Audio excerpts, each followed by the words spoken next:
The vast chamber of the Galactic Council stretched like a cathedral of steel and light, its circular design symbolizing unity and equality among the 12 species that governed known space. The curved ceiling soared 300 meters above, adorned with holographic representations of member worlds that twinkled like distant stars. But despite the grandeur, an acrid smell, something like burned plastic mixed with metallic undertones, permeated the air, as if the very atmosphere had grown stale after centuries of political maneuvering. Ambassador Jake Mitchell shifted uncomfortably in his chair, designed for a body plan very different from human. The metallic seat, with its odd protrusions and indentations, had been hastily modified 25 years ago when humanity joined the Council. That modification, like so many others, had been incomplete, leaving him perpetually uncomfortable during the endless sessions. His formal navy blue uniform, adorned with the United Earth Federation insignia, felt unusually heavy today. Around the circular table, the representatives of the 12 other species watched him with compound eyes, tentacular sensory organs, and other alien perceptual systems. Chancellor Vexmore of the Zenturi, whose translucent exoskeleton pulsed with bioluminescent patterns of authority, occupied the highest seat. The ancient Zenturi had founded the Council millennia ago and maintained their privileged position through an intricate web of alliances and technological dependencies. "Ambassador Mitchell," Vexmore's voice resonated through the translator nodes. "Earth has failed to submit its quarterly resource allocation plans for the 17th time. The patience of this council grows thin." Jake nodded politely. The gesture he knew translated universally across species. He had been ambassador for 15 of humanity's 25 years in the Council, and he had grown accustomed to these reprimands. In the early days, he had argued passionately, trying to explain humanity's need for autonomy, for room to grow and innovate. Over time, his arguments had given way to quiet acknowledgement, followed by minimal compliance. Furthermore, continued Delegate Crickstall of the Crystalline Tarsid Collective, her facets glittering with disapproval. Human colonies have exceeded their development quotas on 17 worlds.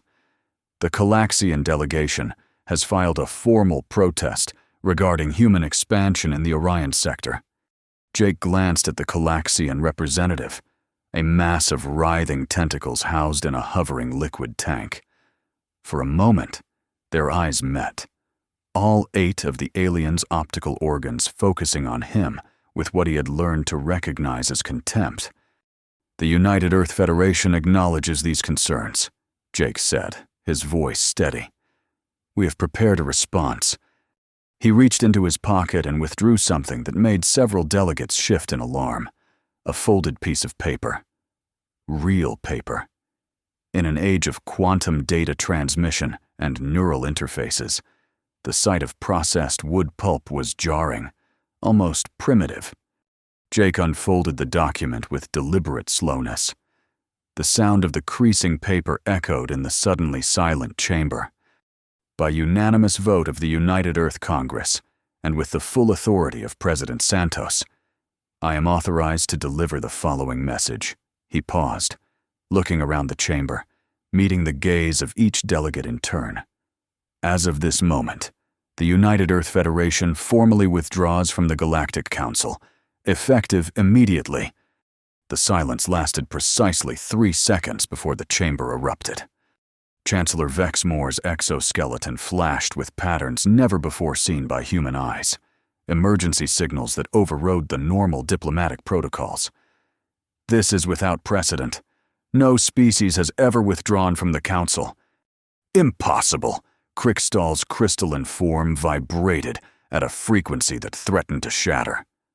"Your colonies depend on Council supply chains. Your ships use Council navigation protocols. Your very atmosphere processors require Council certification." Jake stood, the paper still in his hand. All human citizens have been instructed to return to Earth-controlled space. All human technology is being withdrawn from Council projects. We thank the Council for the years of cooperation. But humanity has chosen a different path forward. "This is absurd," hissed the Calaxian delegate, its tank bubbling furiously. "You cannot simply leave." "We can," Jake said simply, "and we are." As if on cue. The human delegation, 30 men and women who had served alongside Jake, rose from their seats and formed a line behind him.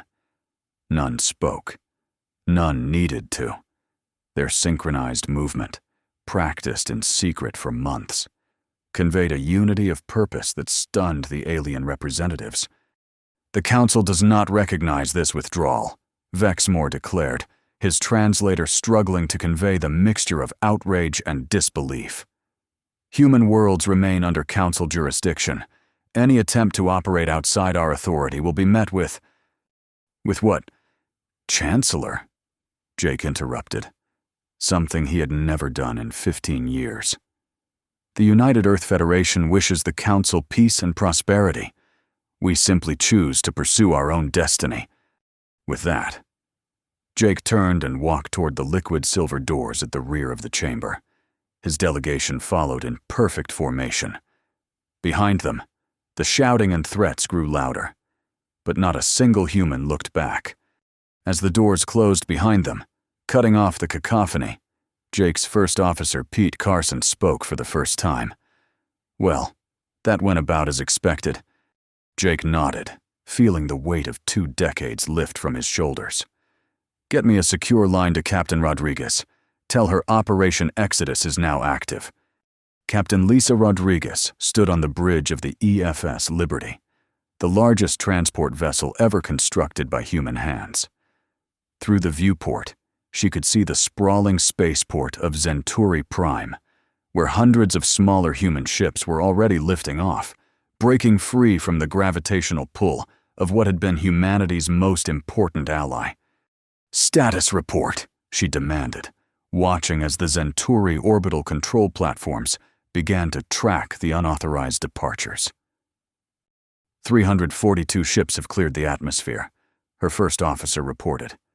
"Another 600 are in queue. The Zenturi authorities are demanding we cease operations." Lisa nodded grimly. "And are people on the ground?" "The evacuation centers report 97% compliance. Almost all registered humans have reported for extraction. We're looking at approximately 300,000 individuals from this system alone." The communications officer called out, "Captain, incoming transmission from Governor Zextal. Priority override." "On screen," Lisa ordered, straightening her uniform. The holographic display flickered to life, revealing the agitated form of the Zenturi governor. His exoskeleton pulsed with angry red and orange patterns. "Captain Rodriguez, you are conducting an illegal mass departure. Your landing permits have been revoked. Return your vessels to their designated berths immediately." Lisa met his compound gaze steadily. "Governor, we have diplomatic clearance for the removal of our citizens. Ambassador Mitchell has already informed the Council of our withdrawal." "Withdrawal?" The governor's translator couldn't fully capture his incredulity. "That is not possible. The human sections of our cities are integrated into our infrastructure. Your engineers maintain our atmospheric processors. Your agricultural specialists oversee our food production." "We've left detailed operational manuals," Lisa replied calmly. "And we're leaving behind sufficient supplies to allow for a transition period." "Manuals?" The governor's exoskeleton now pulsated with colors Lisa had never seen before. "You think manuals can replace centuries of specialized knowledge? The Council will not allow this." Lisa's expression remained professionally neutral. "We are not seeking permission. Governor, we are providing notification. All humans will be evacuated from Council space within 72 hours. Any attempt to detain our citizens will be considered an act of hostility." Before the governor could respond, Lisa nodded to her communications officer, who terminated the connection. That went well, her first officer muttered. Lisa allowed herself a small smile. About as well as expected. What's our status on the other 16 systems? Similar reports coming in. The Tarsid Collective has actually imposed a blockade around New Seattle Colony. Lisa's smile vanished. Get me Admiral Clark. Minutes later, the stern face of Admiral Tony Clark appeared on the screen. Behind him, Lisa could see the bridge of the EFS Defiant, the flagship of humanity's newly unveiled defense fleet. I've heard about the situation at New Seattle, the Admiral said without preamble. We're already en route. Estimated arrival in 30 minutes. The Tarsid ships? They'll move, Clark said with absolute certainty. They've never seen our new deterrent systems, and I don't think they'll want to be the first. Lisa nodded. Keep me informed. Liberty out. As the connection closed, Lisa turned to her navigation officer. Set course for the Proxima colony once our evacuation is complete, and open a channel to Dr. Emma Foster at Ganymede Research Station. It's time for Phase 2. Dr. Emma Foster stood before the assembled Council Science delegation in the previously classified section of Ganymede Research Station. The 30 alien scientists, representing the Council's most advanced minds, stared in stunned silence at the technology displayed on the massive screens behind her. As you can see, Emma continued, her voice calm and professional. Human research has progressed somewhat beyond the development paths approved by the Council's Science Directorate. That was an understatement of cosmic proportions. The schematics and test results displayed behind her represented technologies that the Council had deemed either impossible or centuries beyond current capability. This is not possible, said the lead Tarsid scientist, her crystalline form vibrating with disbelief. These propulsion systems would allow travel at speeds 1,000 times beyond current limitations. They do, Emma confirmed. We achieved successful tests 3 years ago. And these terraforming protocols, gasped a Zenturi biologist. They suggest complete planetary transformation in weeks rather than centuries. 17 days for a standard Earth analog world, Emma clarified, though more hostile environments can take up to 30. The Calaxian representative's tank bubbled furiously. The medical applications alone. These cellular regeneration techniques would extend lifespans by centuries. Currently tested to 500 Earth years, Emma nodded, though we believe the theoretical limit is considerably higher. Why has this research not been shared with the Council? Demanded the Zenturi scientist. All member species are required to submit technological breakthroughs for equitable distribution. Emma smiled thinly. The Council's regulatory framework proved restrictive. After our early fusion advances were delayed by 70 years of safety reviews, we found it more efficient to conduct our research independently. This is a violation of the highest order. The Tarsid scientist's crystalline form now shimmered with patterns that indicated extreme agitation. The Council will demand immediate access to these technologies. The Council is welcome to continue its own research paths, Emma replied. Humanity is no longer bound by Council protocols. We're sharing this information merely as a courtesy to explain why we no longer require Council assistance. This is why you're leaving, the Calaxian scientist realized, its tentacles writhing with sudden understanding. You've outpaced us all. Emma's expression softened slightly. We're leaving because the Council's approach to governance is fundamentally incompatible with human innovation. We wish you well in your endeavors, but we must follow our own path. And what of the shared defensive grid? Asked the Zenturi scientist. The trade networks, the medical exchanges? Dr. Nathan Cooper will brief you on transition protocols, Emma said, gesturing to her colleague, who had been standing quietly at the side of the room. "We're not abandoning you to chaos. We're simply stepping away." As Emma left the room, she heard the rising voices of the alien scientists behind her, their translators struggling to convey the complex mixture of outrage, fear, and dawning comprehension. She had expected anger, accusations of betrayal. What surprised her was the undercurrent of something else in their voices, something that sounded almost like awe. Chancellor Vexmore stood before the emergency session of the full council, his exoskeleton pulsing with formal patterns of authority. Though anyone familiar with Centauri biology could detect the underlying frequencies of distress, "The human withdrawal has proceeded despite our objections," he announced to the assembled delegates. "Our attempts to prevent their exodus have proven ineffective." On the massive display behind him, footage showed a Tarsid blockade around a human colony dissolving like mist before the approach of human vessels. The ships hadn't fired a single weapon. They had simply activated some form of field that rendered the Tarsid vessels unable to maintain position.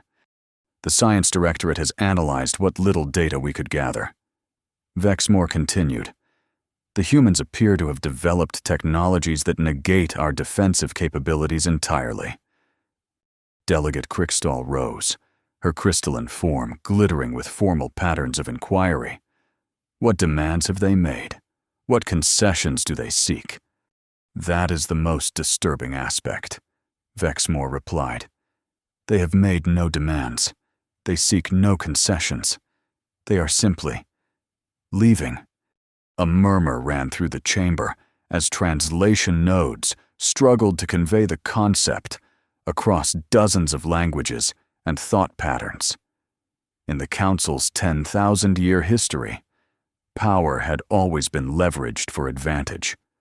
No species had ever developed superior technology without using it to extract concessions from others. "I have drafted an ultimatum," Vexmore declared. "The humans must return to Council oversight immediately. Their technologies must be surrendered for equitable distribution. Their colonies must accept Council governance." "And if they refuse?" asked the Calaxian delegate. Vexmore's exoskeleton pulsed, with the formal pattern indicating resolved action. "Then the Council will have no choice but to declare them in violation of galactic law. All trade with human worlds will be prohibited. All human ships will be subject to impoundment. All human citizens will be denied transit rights through Council space." The chamber fell silent as the delegates considered these measures, the most severe sanctions in Council history. "I have arranged for Ambassador Mitchell to receive our terms," Vexmore said. "We expect their response within one standard cycle." When Jake Mitchell appeared before the Council the next day, he came alone. The human delegation seats remained conspicuously empty. "Ambassador," Vexmore began formally, "you have received our terms. What is humanity's response?" Jake looked tired, but resolute. "Chancellor, humanity acknowledges your message. Our response is unchanged. We are withdrawing from the Council. We seek no conflict, but we will not return to Council governance." "This is unacceptable," Crickstall interjected, her crystalline form vibrating with agitation. "The technologies your people have developed belong to all sentient species." "No," Jake said simply. "They belong to those who created them, just as your crystalline computing belongs to the Tarsid, and the Centauri's biological interfaces belong to them." "That is different," Vexmore insisted. "Those technologies were developed under Council oversight, with proper regulatory controls, and were distributed only after centuries of exclusive use by their creators." Jake pointed out, "Humanity has chosen a different path." "Then you leave us no choice," Vexmore declared. "As of this moment, humanity is declared in violation of Council law. The sanctions I outlined will take immediate effect." Jake nodded as if he had expected nothing less. "We understand. Humanity will adapt." He turned to leave, then paused. "I would advise the Council to consider how your worlds will adapt without us." As Jake exited the chamber for the final time, the delegates erupted in angry discussions, their translators creating a cacophony of outrage and disbelief. None noticed the slight smile on Jake's face as the doors closed behind him. 3 weeks after humanity's departure, the first cracks in the Council's unified response began to appear. The Mirialan delegation requested an emergency session, their plant-based bodies showing signs of stress that required no translation. "Our agricultural systems are failing," the lead delegate announced, tendrils waving in distress. "The human bioengineers who maintained our crop genetics have departed. Our food production has declined by 63%. Before Vexmore could respond, the Aquilian representative, an aquatic species requiring a specialized environmental suit, rose from his seat. "Our life support systems are experiencing cascading failures. The human technicians who maintained them left detailed instructions, but our engineers lack the intuitive understanding to implement the repairs." One by one, delegates rose to report similar crises. Transport networks faltering without human navigational updates. Medical facilities struggling without human doctors. Power grids becoming unstable without human oversight. "This is temporary," Vexmore insisted, though his exoskeleton betrayed his uncertainty with flickering patterns.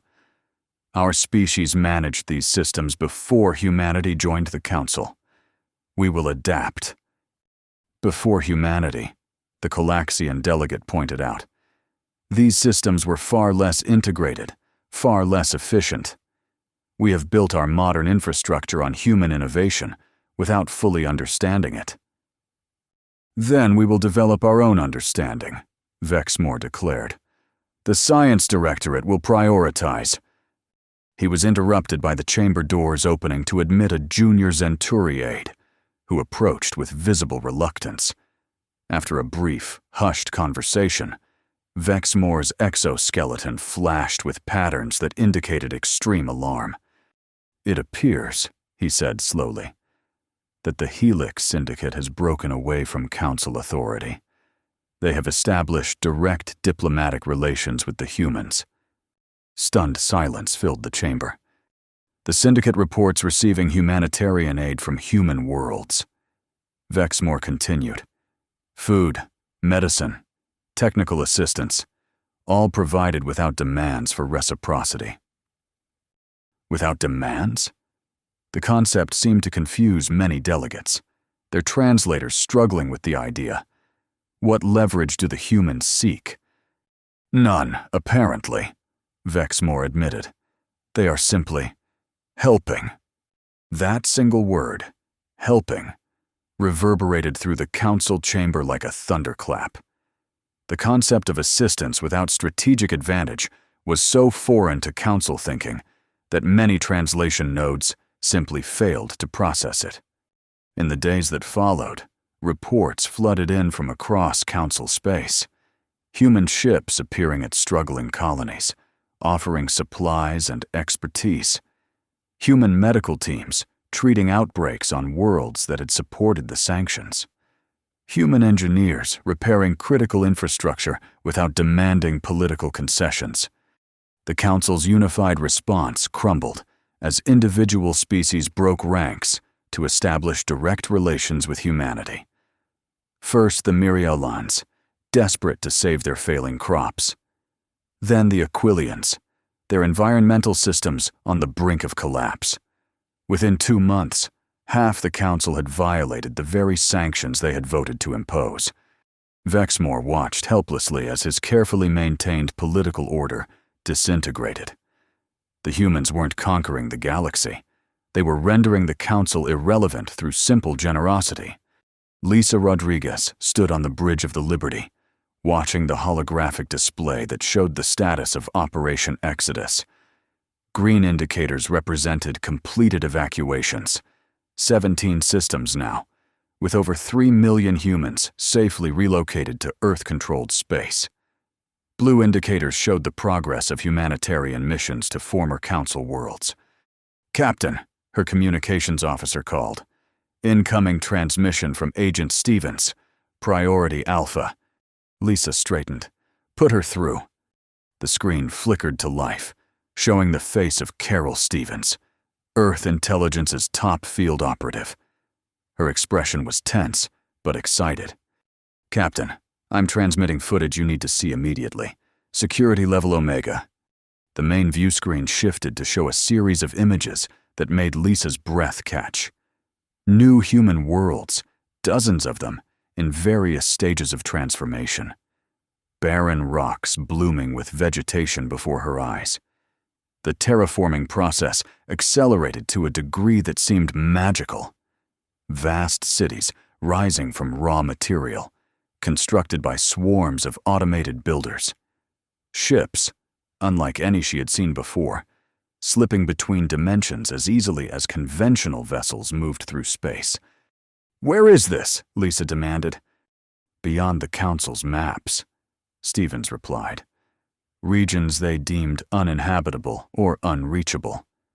We've established over 300 colonies in the past month alone." Lisa stared at the footage in awe. "The Council has no idea, do they?" "They're about to find out," Stevens said grimly. "A Tarsid scout ship detected one of our interdimensional jumps. They've been tracking us ever since. I expect they'll report back to the Council within days." Lisa nodded slowly. "Perhaps that's for the best. They need to understand that we haven't just left. We've moved beyond." "What about the humanitarian missions?" Stevens asked. "Do we continue?" "Absolutely," Lisa said without hesitation. "We help because we can, not because we must. That's the difference they need to see." As Stevens's transmission ended, Lisa turned to her first officer. "Set course for Earth. I think it's time we spoke with President Santos about Phase 3. Chancellor Vexmore sat alone in his private chamber, reviewing the report for the 5th time, still unable to fully comprehend what he was seeing. The scout ship's footage showed human activity on a scale that defied Council understanding. Not just colonies. Entire civilizations springing up in regions of space previously thought uninhabitable. Technologies that made the Council's most advanced achievements look primitive by comparison. A soft chime announced a visitor. "Enter," Vexmore called, his exoskeleton dulled with exhaustion. Delegate Crickstall glided in, her crystalline form subdued. "You've seen the reports?" "Yes." Vexmore didn't elaborate. What could he say that would capture the paradigm shift they were witnessing? "The Aquilians have formally withdrawn from the Council," Crickstall said. "The Mirialans and Volcran will announce their departure tomorrow." Vexmore's exoskeleton rippled with resignation. "How many does that make?" 5 species gone entirely. 4 others maintaining only symbolic representation. Crickstall's facets dimmed. "The Council is dying. Chancellor." "No," Vexmore corrected. "It's becoming irrelevant. There's a difference." Through the viewport behind his desk, the stars seemed suddenly cold and distant. For 10,000 years, the Council had been the center of galactic civilization, the arbiter of progress, the source of order. And now, in less than a standard year, that centrality was evaporating, not through war or catastrophe, but simply because a single species had shown there was another way. "We could adapt," Crickstall suggested hesitantly. "Reform our protocols, reduce regulations, offer incentives for the humans to share their advancements." Vexmore's exoskeleton flashed a pattern that translated roughly as bitter amusement. "You still don't understand, do you? They don't want anything from us. They don't need our permission. They don't require our acknowledgement. For the first time in Council history, we are entirely irrelevant." The word hung between them, more devastating than any declaration of war could have been. "What do we do?" Crickstall asked, her normally confident voice small and uncertain. Vexmore turned from the viewport to face her directly. "We watch, we learn, and perhaps, if we are wise enough to set aside 10 millennia of thinking, we follow." The council chamber, once the heart of galactic governance, now stood half empty. Broken lights flickered overhead, casting erratic shadows across vacant seats. The environmental systems groaned, struggling to maintain atmosphere with reduced maintenance. Of the 12 species that had once governed known space, only 7 remained, and most of those maintained only token representation. Chancellor Vexmore called the session to order, his exoskeleton displaying the formal patterns of authority out of habit rather than conviction. The remaining delegates responded with minimal acknowledgement. "The Science Directorate has completed its analysis of human technological development," Vexmore announced, his voice echoing in the cavernous, empty space. "The findings are significant. On the main display, images appeared of human worlds and ships, captured by long-range sensors. The terraforming technology alone represented an advancement curve that would have taken the Council thousands of years to achieve. The interdimensional travel systems operated on principles that Council scientists could barely comprehend, let alone replicate. The humans have not merely withdrawn from our jurisdiction," Vexmore continued. "They have transcended it entirely." "Have they responded to our latest diplomatic overture?" asked the Calaxian delegate, one of the few who still attended regular sessions. Vexmore's exoskeleton flickered with what those familiar with Zenturi biology would recognize as embarrassment. They've invited any council species to send representatives to Earth for open cultural and technological exchange. No conditions, no restrictions. The chamber fell silent as the delegates processed this. In council diplomacy, such an open invitation would be inconceivable, a sign of either dangerous naivety or a complex trap. "There is more," Vexmore added reluctantly. "We've detected transmissions from beyond the galactic rim.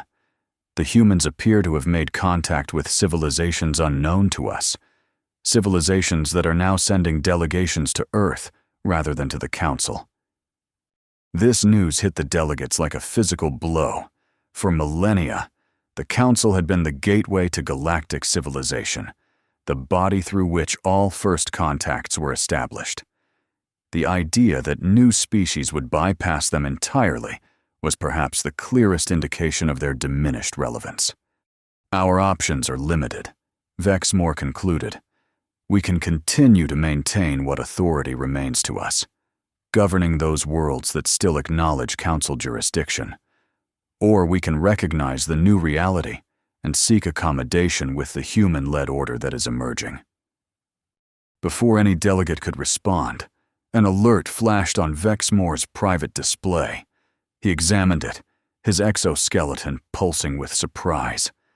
"It appears," he said slowly, "that we have received a transmission from a human vessel. They are requesting permission to address the Council." The delegates exchanged glances of confusion and suspicion. After months of ignoring Council communications, why would humans seek an audience now? "Grant their request," the Calaxian delegate said finally. "We should at least hear what they have to say." Minutes later, the liquid silver doors parted to admit a single human figure, Jake Mitchell, still wearing the same formal navy blue uniform he had worn the day humanity withdrew. He walked to the center of the chamber with measured steps, his expression neutral, but not unkind. "Chancellor, delegates," he began with a formal nod. "Thank you for receiving me. Ambassador Mitchell," Vexmore acknowledged, using the title out of habit, though it no longer applied. "The Council recognizes you."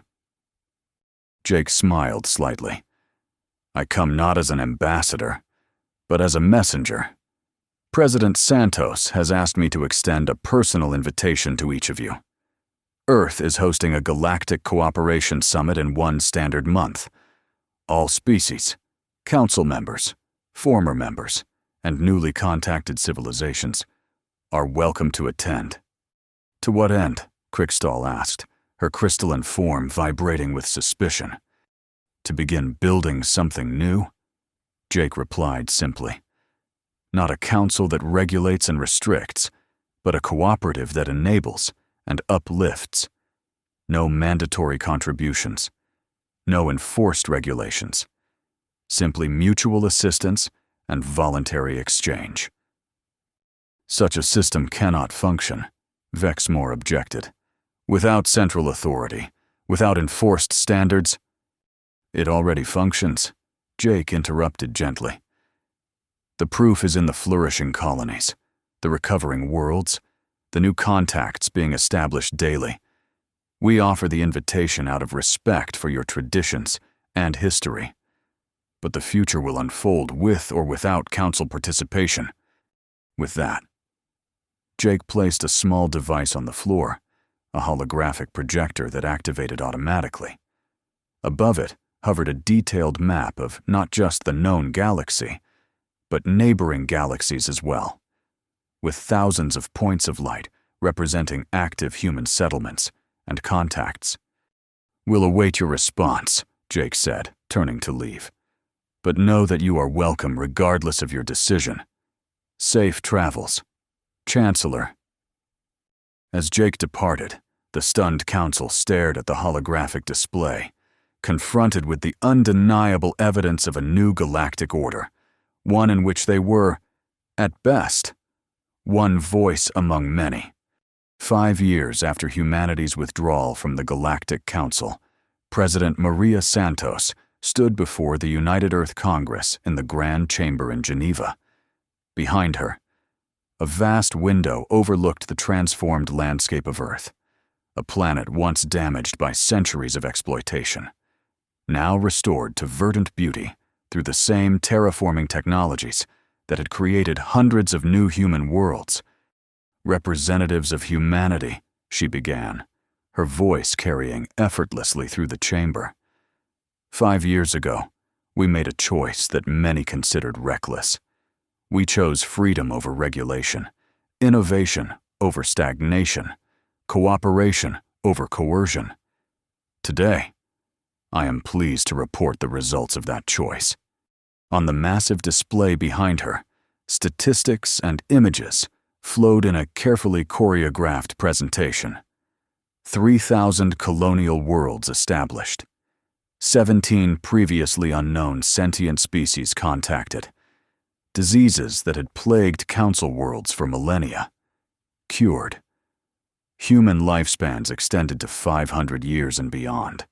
Exploration vessels pushing beyond the boundaries of the Andromeda Galaxy into regions no council ship had ever approached. We have achieved in 5 years what the council deemed impossible in 1,000, Santos continued, not through conquest or domination, but through the simple power of human ingenuity set free from artificial constraints. The Congress responded with thunderous applause. Santos raised a hand for silence. But our greatest achievement is not technological or territorial. It is philosophical. We have demonstrated that governance through example rather than authority is not merely possible. It is superior. The Galactic Cooperative now includes 37 species, each maintaining their sovereignty while voluntarily sharing knowledge and resources. She gestured to the diplomatic gallery, where representatives of 24 alien species observed the proceedings. Many were former council members. Some were civilizations unknown until human ships had discovered them. All had chosen to align with humanity's vision rather than the council's fading authority. The council itself continues to exist. Santos acknowledged. 7 species maintain its structure and protocols. We respect their choice, even as we demonstrate an alternative.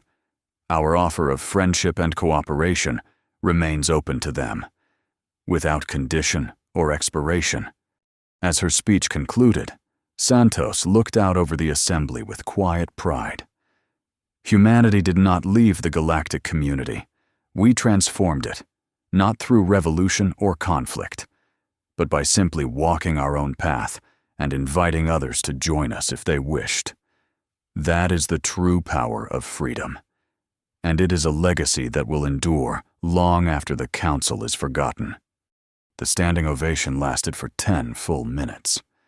In the greatly diminished Council chamber, Chancellor Vexmore met with the remaining 7 delegates, the last representatives of a system that had once governed all known space. The Grand Hall, designed for hundreds, made their small gathering seem almost pitiful. Our fleet is down to 17 operational vessels. The Tarsid military liaison reported, without human maintenance, the more advanced systems have deteriorated beyond our capacity to repair. The trade networks between our remaining worlds have declined by 83%, added the economic advisor. Basic supply chains are becoming unreliable.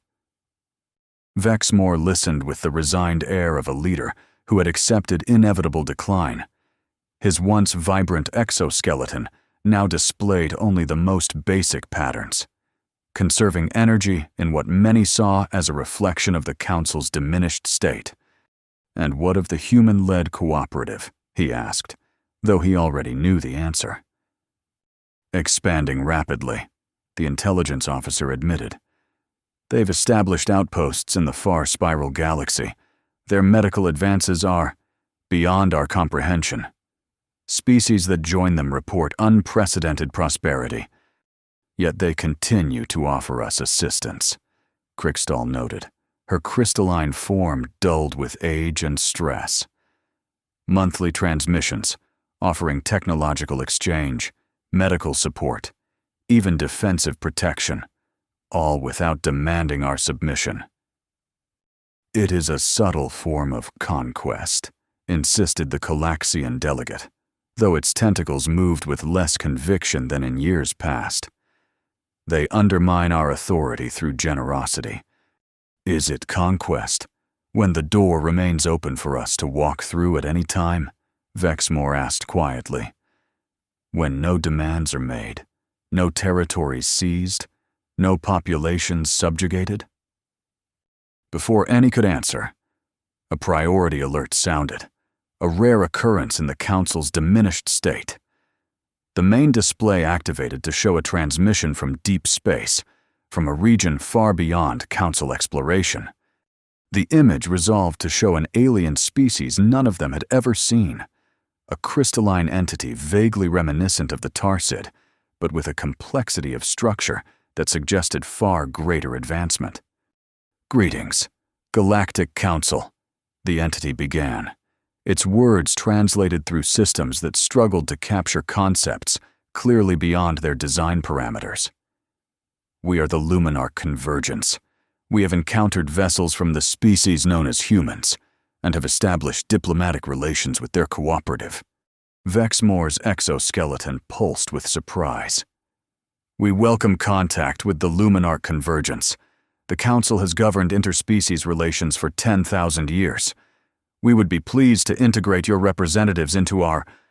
That will not be necessary. The Luminarch representative interrupted. We have observed both your Council and the human cooperative. We find the human model of voluntary association and unrestricted innovation to be superior. We are transmitting this message as a courtesy to inform you that we have declined your governance model in favor of theirs. The transmission ended abruptly, leaving the Council chamber in stunned silence. So it continues, Krikstal said finally. Even species we have never encountered choose them over us. Vexmore stared at the blank screen for a long moment. Perhaps, he said slowly. It is time we asked ourselves why. From the observation deck of the EFS Discovery, Jake Mitchell watched as the massive colony ships departed Earth orbit, bound for destinations beyond the Milky Way. Each vessel carried thousands of humans, and, increasingly, members of other species who had chosen to join humanity's great expansion. Quite a sight, said a familiar voice behind him. Jake turned to see Lisa Rodriguez, now Admiral of Earth's exploration fleet.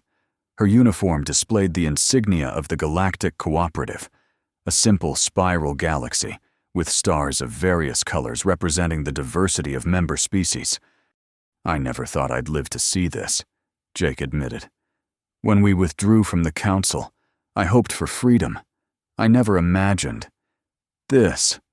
Lisa joined him at the viewport. 3,000 colonies, 17 galaxies explored, 42 species in the cooperative, and not a single war or armed conflict. "The Council still doesn't understand," Jake said, shaking his head. "Vexmore sent another message yesterday, offering revised terms for humanity's return." Lisa laughed. "Return to what? The Council governs 7 worlds now. We're exploring 7 new galaxies. They can't comprehend power without control." Jake observed. "The idea that we would help without demanding submission simply doesn't fit their paradigm." "Their loss," Lisa said with a shrug. "The door remains open if they ever change their minds." Jake nodded, his gaze returning to the departing ships. "Where are they headed?" "The Far Reach Cluster," Lisa replied. 4 million light-years beyond Andromeda. Dr. Foster believes there are habitable worlds there, unlike anything we've seen before. "And the Luminarch will meet them there." "Already en route. They're eager to collaborate on interdimensional physics. Apparently, they've developed theories that complement our practical applications." Jake smiled, watching as the colony ships engaged their drive systems, disappearing in flashes of light that represented technological achievements the Council had deemed impossible just a few years earlier. But it wasn't the technology that filled him with pride. It was what that technology represented: the freedom to explore, to innovate, to cooperate without coercion. "You know," he said thoughtfully, "we didn't defeat the Council. We simply outgrew it." "The most painless revolution in history," Lisa agreed. "We just walked away," as the last ship vanished into the depths of space. Jake thought about the message he would send to Vexmore the next day. Not terms or conditions or demands, just another open invitation to join humanity in building something greater than the Council had ever imagined. An invitation that would be repeated, patiently and without resentment, until it was either accepted or rendered irrelevant by the passage of time. Humanity hadn't conquered the galaxy. They had simply shown it a better way forward and invited others to follow if they wished. In the end, that had proven more powerful than any authority the Council had ever wielded. The stars beckoned, and humanity, along with their growing family of allied species, answered the call. Not as conquerors or rulers, but as explorers and friends. Behind them, the Council watched in what had indeed become absolute horror, the horror of irrelevance in the face of untethered progress. And still, the door remained open, waiting for the day when even that horror would give way to understanding.